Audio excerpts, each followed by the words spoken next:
চাল লিচুতে ভরপুর জেলার নাম দিনাজপুর। চালের জন্য বিখ্যাত দিনাজপুর, লিচুর জন্য বিখ্যাত দিনাজপুর, ভালোবাসার জন্যও বিখ্যাত দিনাজপুর। আসসালামু আলাইকুম, আমি মোবাশ্বের। সাইকেলে ঘুরছি সারা বাংলাদেশ। সাইকেলে সারা বাংলাদেশ ভ্রমণের আজ আমার ৭২তম দিন। আজ খুব সকাল সকাল বের হয়ে পড়েছি, কারণ আমি আপনাদের সকালের শান্ত ও নিরিবিলি দিনাজপুর দেখাতে চাই। এখনো শহর পুরোপুরি জেগে ওঠেনি, রাস্তায় যানবাহন খুবই কম, চারপাশে এক অন্য রকম শান্ত পরিবেশ। তো এইটা হচ্ছে রেল লাইন, আর রেল লাইনটা পার হলাম। সো এমন সময় সাইকেল চালানোর আনন্দ সত্যি ভাষায় প্রকাশ করা কঠিন। তো অনেকেই বের হয়েছেন, আর আমিও বের হয়েছি।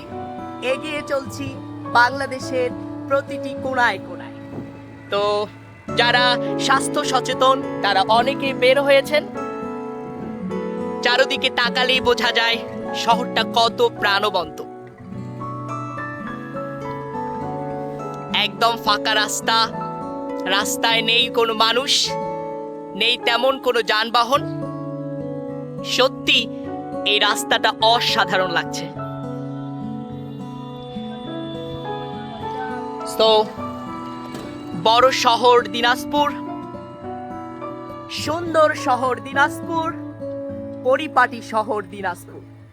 আমার হাতের বাম সাইডে জেলা প্রশাসকের কার্যালয় এবং আমার হাতের ডান সাইডে বড় মাঠ। এই মাঠটি বাংলাদেশ তথা এশিয়া, দক্ষিণ এশিয়ার সর্ববৃহৎ মাঠ। এখানেই বাংলাদেশ সহ এশিয়ার বৃহত্তম ঈদের জামাত অনুষ্ঠিত হয়। তো এই রাস্তা ধরে সাইক্লিং করার যে মজা, সত্যি তা অন্যরকম।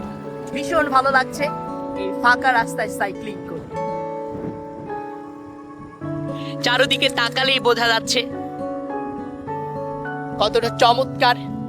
একটু পরেই এই রাস্তাগুলো মানুষের ভিড়ে ব্যস্ত হয়ে যাবে, তাই দিনের শুরুটা আপনাদের সঙ্গে ভাগ করে নিতে খুব সকালবেলায় বেরিয়ে পড়লাম।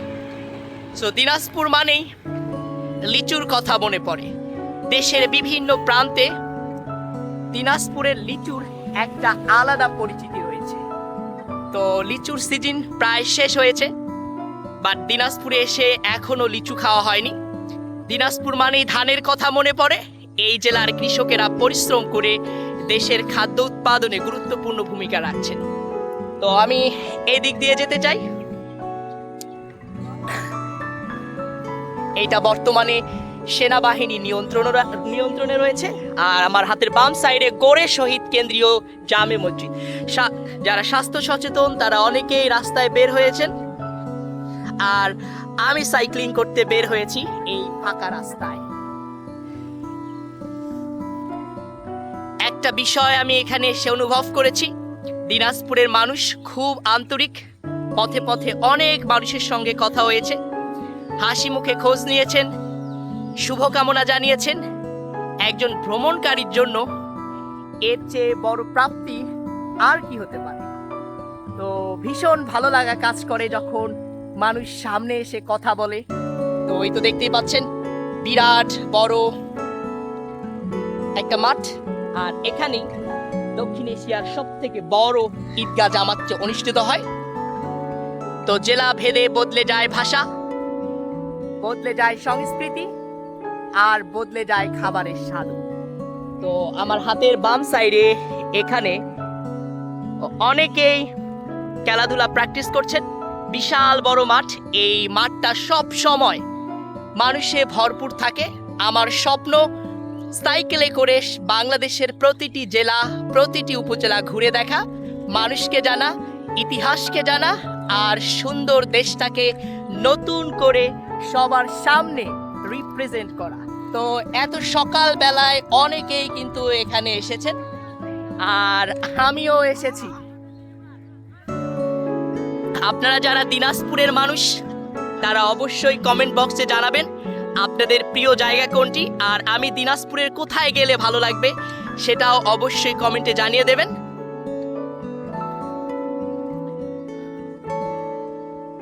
সো এই ফাঁকা রাস্তায় সাইক্লিং করার যে মজা, যারা খুব ভোরে ঘুম থেকে ওঠেন তারাই বুঝতে পারেন যে কতটা চমকপ্রদ লাগে এই ফাঁকা রাস্তায়।